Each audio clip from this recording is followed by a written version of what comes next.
भाजपा सांसद निशिकांत दुबे ने पत्रकारों से बात करते हुए कहा कि राहुल गांधी से बड़ा जिद्दी और उछल धक्का विपक्ष का प्रोपेगेंडा नेता नहीं देखा, लीडर ऑफ प्रोपेगेंडा नहीं देखा। ये देश संविधान से चलता है, उसमें आर्टिकल 94 कहता है कि आप स्पीकर को हटाने का नोटिस देंगे और उस पर चर्चा होगी। जब स्पीकर आ नहीं रहे तो उस पर फैसला कौन लेगा? आज मामला लिस्टेड है तो उस पर बिना चर्चा किए आप दूसरा स्थगन प्रस्ताव कैसे ला सकते हैं? ये किस संविधान में लिखा है? कह रहा हूं कि राहुल गांधी से बड़ा हुरमुट और उछल धक्का, हमारे यहां बिहार में एक शब्द है उछल धक्का, विपक्ष का प्रोपगंडा लीडर नहीं देखा, लीडर ऑफ प्रोपगंडा नहीं देखा। आप ये बताओ टेक्निकल बात, ये देश तो कानून से चलता है ना, संविधान से चलता है। हमेशा लहराते हो लाल किताब की बाबा साहब अम्बेडकर का संविधान है, उसमें आर्टिकल 94 जो संविधान का आर्टिकल 94 है वो ये कहता है कि आप स्पीकर को हटाने का नोटिस दोगे, स्पीकर के इस पर जो है डिस्कशन होगा, उस रेजोल्यूशन पर डिस्कशन होगा, है ना।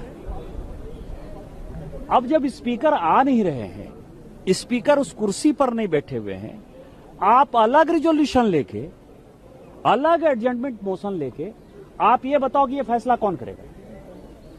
स्पीकर को आपने को देखिए, बड़ा टेक्निकल पॉइंट है जो किरण रिजिजू जी ने जो पार्लियामेंट में आज कहा है, वो बहुत ही इंपॉर्टेंट टेक्निकल पॉइंट है कि यदि आपका स्पीकर बैठ नहीं रहा है, स्पीकर के खिलाफ खुद ही आज लिस्टेड है, रिजोल्यूशन लिस्टेड है कि उनको हटाने के लिए जो है मोशन आपने मूव किया है, उसी कांग्रेस पार्टी ने मूव किया है, तो उस पर बिना चर्चा किए हुए आप दूसरा एडजमेंट मोशन या रिजोल्यूशन कैसे मूव कर सकते हो? ये किस संविधान में लिखा हुआ है? या आपने एक नया संविधान बना लिया है?